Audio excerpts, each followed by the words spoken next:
first 6 chapters of Gita are about us. So what advice we need, that Krishna is giving us. The next 6 chapters after that will be about God. And the last 6 chapters will be the relationship of us with God. So that is a pattern. So now currently we are in the chapter discussing about us. We have touched on Jnana Yoga, that is the teaching was given. We will revisit it later also. So that is not finished yet, but Krishna is going to another topic, which is the Karma Yoga. He will introduce Karma Yoga in this chapter, but in detail we'll see in chapter 3. We are going to talk about Vairagyam. Just wanted to say that we will start with a small explanation of how we develop the desire. This desire is always a cycle. Vairagyam is to refrain ourselves from these bodily pleasures or enjoyments or objects, right? Whenever we are going to these worldly objects, there is actually a cycle which is described in our Shastras. So first they say that there is a Ishtavastu Darshana. Ishtavastu Darshana means the object that you like, the Vastu, the object, you see it first. So that phase they are calling it as the Priya. So you like the object. Okay, that is the first thing that will come. And then it goes to Ishtavastu Prapti. That means you acquire that object. Prapti is to acquire the object. That they are calling it as the Moda. So first, if I go to the mall, I see the dress, okay, I like it. That is Priya. Then I go, I want to acquire it. It says it's on sale. So I immediately say somebody else is going to buy it. So I immediately go and buy it, right? So then that phase is called Moda. And the next phase is what happens is they call it the Ishtavastu Anubhava, the experience of that object. That is called the Pramoda. So the Priya, Moda and Pramoda phases are there in the desire. So I enjoy the object, I go try it on, I wear it, I show off to my friends. So that is the Pramoda. So then the cycle is not over. Then after some time, the same object, the same phases are going to continue. So it never ceases. So once we realize that, okay, this is what is going through me, it is easy to cut it off, at least in one of those phases. So that is why I wanted to mention this. So we will go to shloka number 38. Shloka number 38 is a very important shloka. It is actually the saram of Karma Yoga. Sukha dukkhe same kritva labha labhau jaya jayau tato yuddhaya yujyasva naivam papam avapsyasi.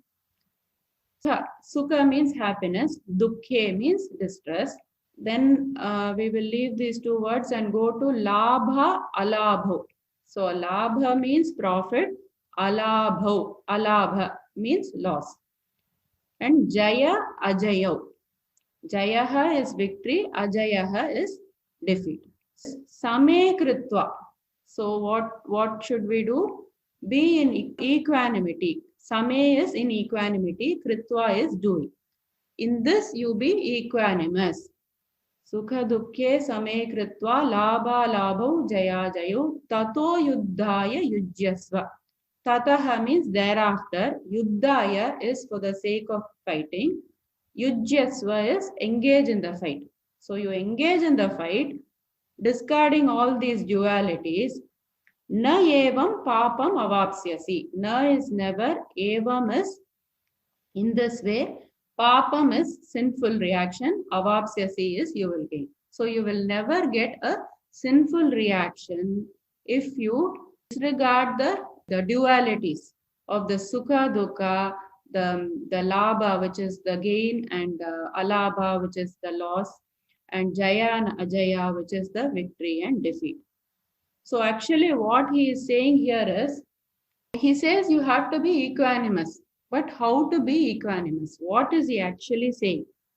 He is actually saying that if you take it like this, jaya, which is victory, actually leads to gain, which leads to sukha or happiness. That is the path.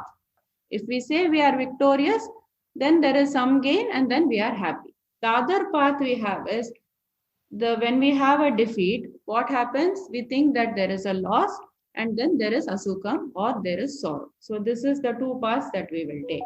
So what he is saying is in sukha, labha and jaya, you have to lose the raga. We learnt about two things.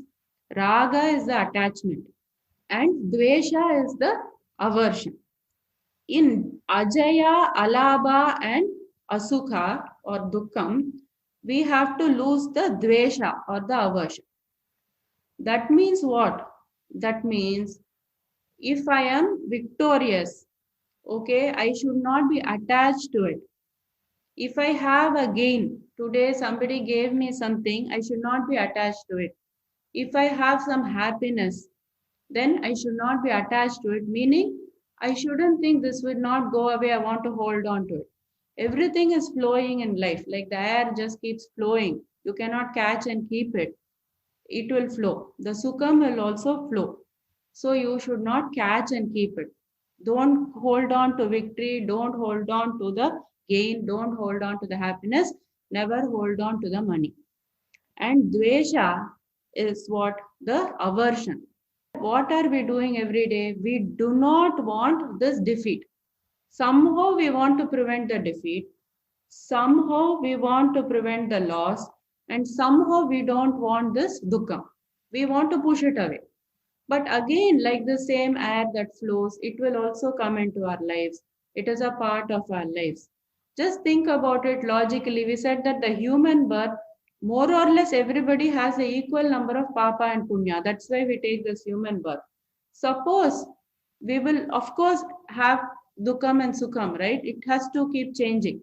Maybe somebody has 60-40 proportion, somebody has 40-60 proportion of the punyam and papam. But even a poor man will have times of happiness. A rich man will have times of sorrow. What we don't realize is, oh, this unhappiness is coming only for me.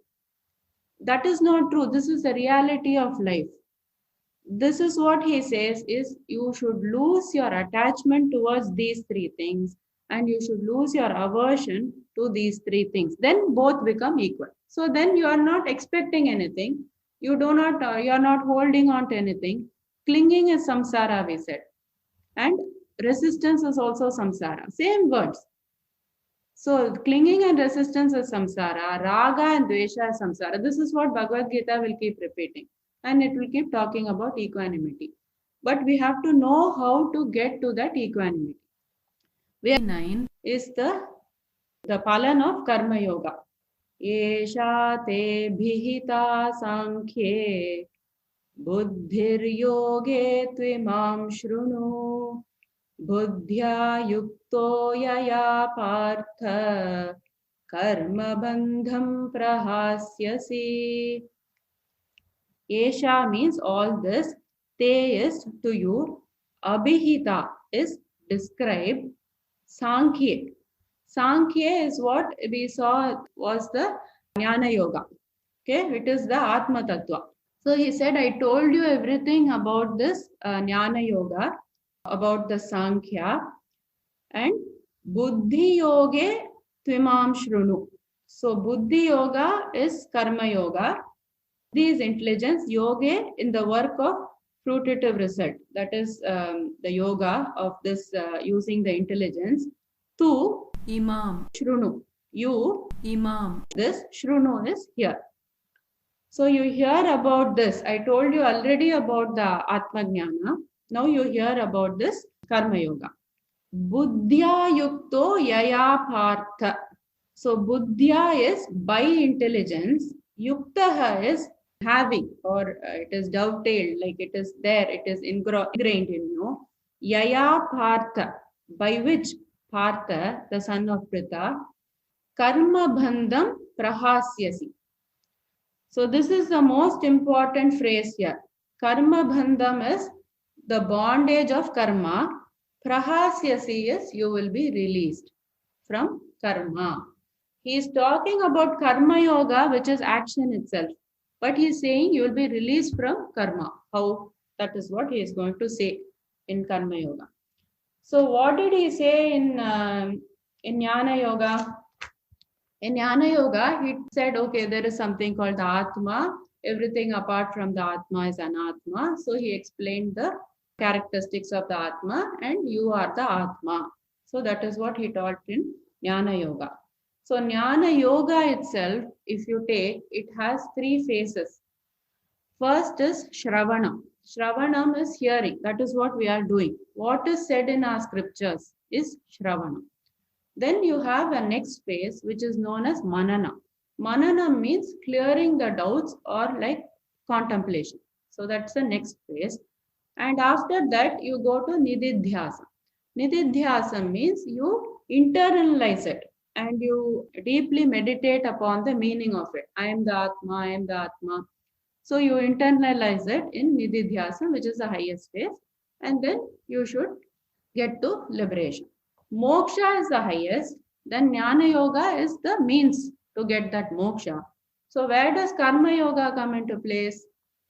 Karma Yoga actually means, karma means the actions and yoga is the sadhana, okay, which is actually the Karma Yoga.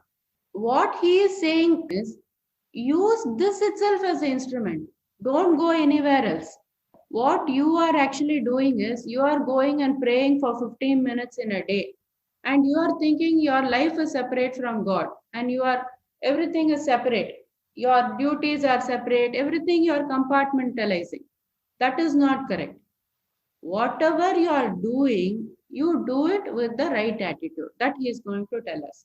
You don't need to separate your life into religion and non-religion. Everything in your life should be according to what the scriptures are saying. It has to go in that way. Otherwise, that is why there is no peace of mind. If you do in the way that they have taught us, then there is no conflict. So he is going to talk to us about how to do it in the right attitude, but the means of using karma itself to get to liberation. How does karma lead to liberation? Karma yoga will lead to liberation. Karma yoga means you purify the mind. So from purity of mind and karma yoga, you move to Jnana Yoga. From Jnana Yoga, you move to moksha. That is the step process Adi Shankara has said. This is the template. So karma itself is bonding, but karma yoga will be used to get liberation. So the general explanation for this is, thus far I have described this knowledge to you through analytical study. Now listen as I explain in terms of the working without fruitive results. That means karma yoga. O son of Pritha, Arjuna, when you act in such knowledge, you can free yourself from the bondage of works. So we have to do the tabular column again. One column will say karma, another column will say karma yoga. So we are going to see the difference between karma and karma yoga in this shloka. Neha bhikramanashosti pratyavayo na vidyate swalpamapyasya dharmasya trayate mahato bhayat. So here what he is talking about is three things. Neha bhikramana shosti. Na iha abhikrama nashaha asti. That is the division. Na, there is not. Iha is in this yoga. Abhikrama means in endeavoring. Nashaha, loss. There is. So what he is saying that karma yoga, there is no loss or defeat. First point, no defeat in karma yoga. In karma, there is defeat. Okay, so how there is no defeat, there is defeat? If there is a farmer, he is going to sow some seeds. And then at the time of harvest, there is rains, his crops get washed out. So he has loss, he has defeat, right? But Krishna says, if you do through karma yoga, you don't have any loss. So now everybody will say, I will do through karma yoga, I won't have any defeat at all. But actually that is not the meaning. What he is saying is, you will have the defeat, but you will not be affected by it if you do through Karma Yoga. If you have the attitude of Karma Yoga that we are going to see, you will not be affected by the defeat that comes to you. That is why he says that there is no defeat when you do it in the way of Karma Yoga. So, Pratyavayaha na vidyate. Pratyavayaha means it is like a reverse effect. Na is never vidyate. There is. So, in the karma column, you will write there is reverse effect. In the Karma Yoga column, you will write there is no reverse effect. And the word is Pratyavayaha na vidyate. What do you mean by reverse effect and not reverse effect? When we do through desire, that is whenever we are doing a kamya karma, even when we are praying or when we are doing a puja, if you are doing with a desire in your heart, if you do it in the wrong way, there will be pratyavaya dosha. That is why we have to be very careful. Is when you do with some desire in your mind, not for the sake of chanting or for the sake of God itself, you are doing because I want to get this something. Then if you do mistake, the pratyavaya dosham will come for you. Like how, for example, you all will know that Kumbhakarnan, he prayed to Brahma. He wanted to get Indrasana, which is the seat of Indra. But Saraswati entered into his mouth and he told Nidrasana, seat of sleep. So he was sleeping. So that is the Pratyavaya dosha. So that is why you have to chant correctly. It should end with God's name because we are offering everything to God, then this Pratyavaya dosha will not come for us, even if we tell in the wrong way. So this will not be there if you do in the Karma Yoga way. If you do in the Karma way, which is with desire in your heart, then you will get this reverse effect. Swalpam api is a little, swalpam api is also asya is of this dharmasya occupation. So what he is saying is in the karma column, you must fully complete the job for you to get results. In the karma yoga column, you need not complete it fully. What does it mean? A person is going to dig a well. He is doing the karma. If he just stops just before the water comes, there is no use of that. Like a person who goes and stands in the queue and after half an hour he goes home, next day he goes, there is no use of that half an hour that he stood the previous day. So for karma you must fully complete it, but for karma yoga, whatever you have chanted, like if you do in the karma yoga way, then there is effect. This is what God is assuring us. Even if you do little, swalpamapi, little, he's not saying do 75%, do more than 50%. Do little in the karma yoga's way, then you will get the result. Trayate, it releases mahataha, from very great, bhaya, danger. So danger of what? Danger of the samsara itself, first of all. It will, the fear that you have all the time before you do something, before you embark on something. Why? First, you are thinking about the defeat you will face. Why most people are not doing many things? Because they are scared they will fail. So first, that danger is there. The second danger is they are scared of the reverse effect. If I do it wrongly, will I have reverse effects? That is another danger. Third danger is you yourself are not confident you will do it fully, the job. So you don't want to embark on it. But if you do it with Karma Yoga's way of approach, then all these three things are avoided. So Krishna says, be assured you will not face all these difficulties. So the general translation is, in this endeavor, there is no loss or diminution, and a little advancement on this path can protect one from the most dangerous type of fear. So, shloka number 41. Vyavasayatmika buddhihi ekeha kuru nandana bahushakahyanantascha buddhayo vyavasayinam. So here he is talking about the person who does things with karma yoga and the person who does things without karma yoga. What is the difference? So vyavasayatmika means one whose mind is resolute. It is very one-pointed. It is very firm. Buddhi, intelligence. Eka means only one. Iha, in this, Kurunandana is the child of the Kurus, who is Arjuna.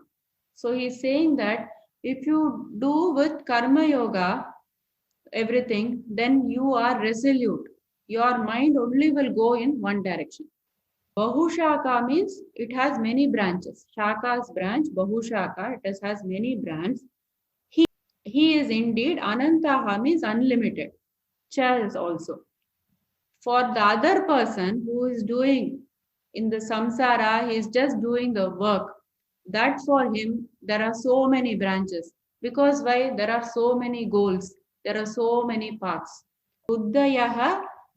So Buddhayaha is again intelligence. Avyavasayina. This means people who are not resolute. The opposite of vyavasayatmika. Avyavasayina means the person who is not one-pointed. Vyavasayatmika means the one whose mind is pointed.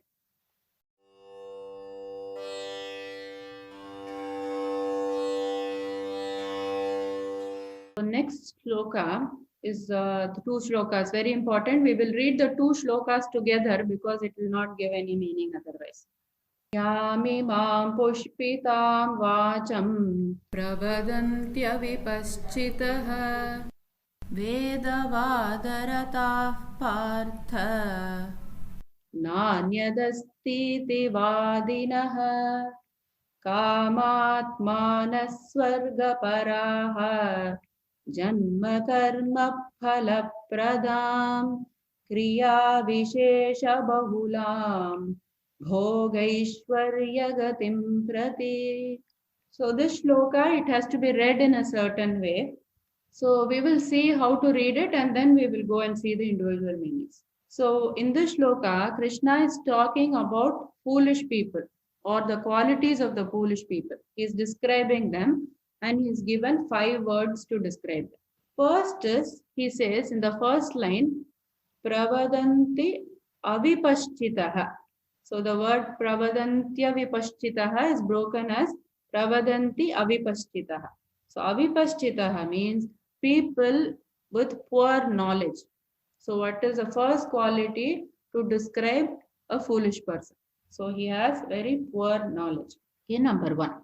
Number 2 is Vedavada Rathaha. That means the follower of the Vedas. So what does he mean here? We know that Vedas has 2 parts. All the Vedas have 2 parts. The first part is the Karma Kanda. The most part of the Vedas is Karma Kanda. Karma Kanda talks about the rituals and it is always like with desire. Like you want a child, do Putra Kameshti Yagam. You want this, you do this Yagam. You do this Puja, you do this Yajna. In the proper way, in the dharmic way only. But what happens is, it is all through desire. So you can get that object through all these rituals and pujas. But what Krishna says here is, there is no use. Even if you get all those objects, you're still going to continue in this cycle of samsara. So Jnana Kanda talks about your relation, the exact nature of yourself and who you are. So that is Jnana Kanda. So instead of following that, if you follow all this Karma Kanda part for the desire and for achieving all these objects and things, then you are a fool. That is what he is saying. Vedavada Rataha. That was the second point. Third point he is saying is Nanyadastiti Vadinaha. So it is broken as Na Anyat Asti Iti Vadinaha. Na Anyat, that means Na means never. Anyat means anything else, asti. There is iti, thus vadinaha, advocates. So what are these kind of people? They say that there is nothing higher than this. Do all the rituals, get the things you want, that is life. People who are going in this path, he says, are foolish. You can get through rituals and pujas and through other things. But that is not the right approach. They are all foolish people. So that is the third point. Nanyadasti. They will say there is nothing else higher than this. This is it. This is life. We have to get the objects and we have to enjoy it. Kamatmanaha. Then he says Kamatmanaha. So that means the people who are asking for sense gratification. So they are always seeking the sense gratification or these worldly objects. That is the fourth quality describing the foolish people. Then the fifth quality is Swarga Paraha. They aim for the heaven. They are not interested in moksha. They want to get a lot of punya. I want to do good things and I want to go to heaven. That is their outlook. And then he is saying also in this about how they will speak. That is another three things that he will say. He says, Yamimam pushpitam vacha. Ya imam means all these. Pushpitam is flowery. Vacham is words. They will talk very flowery words. When you hear it, your heart will melt. Oh, you do like this, then your family will be good, that and this. So it is good, but we have to keep focus on the goal. They will talk flowery words. So you will get swayed by it. Yamimam pushpitam vacham janma karma phalapradam. So they will talk about janma karma, resulting in good birth and punya. That is their main aim. That is the second point. And third is kriya vishesha bahulam. They will talk about lot of ceremonies. Kriya vishesha, that means it is the pompous ceremonies. Bahulam means various, lots. All these things, what they are talking about is for what? Just one goal. That he is telling in the end. Bhogaishwarya gatim prati. Towards what? Bhoga, enjoyment of these worldly objects, and Aishwarya, for the opulence.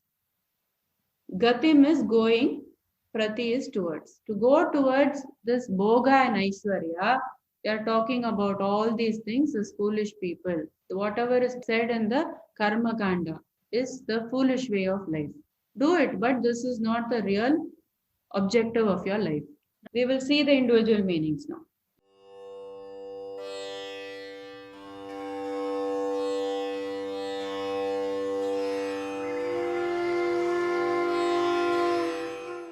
So the general translation is, men of small knowledge are very much attached to the flowery words of the Vedas, which recommend various fruitive activities for the elevation to heaven, resultant good birth, power, and so on.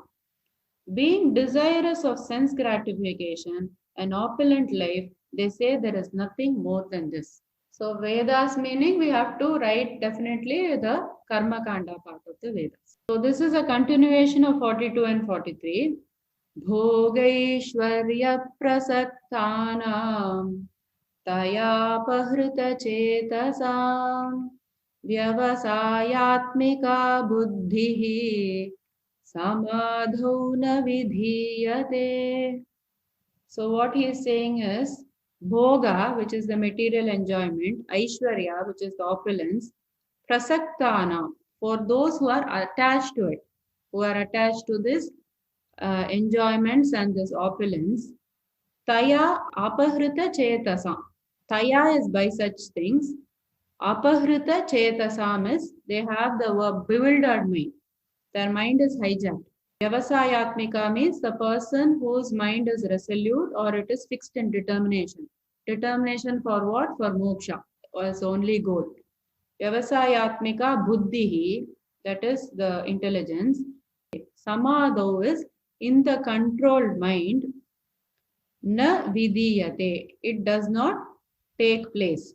So for him, the person, why he talked about the foolish people, is because the foolish people are drawn towards Bhoga and Aishwarya. So whenever you get drawn to Bhoga and Aishwarya, your mind will not go in the path of devotion or it will not go in the path of moksha. So their mind becomes very scattered. Sometimes they don't even know what they have to pursue. Should I pursue wealth? Should I pursue power? Should I pursue title? Pursue something for my children? We are very scattered. This determination is not there when you go for Bhoga and Aishwarya.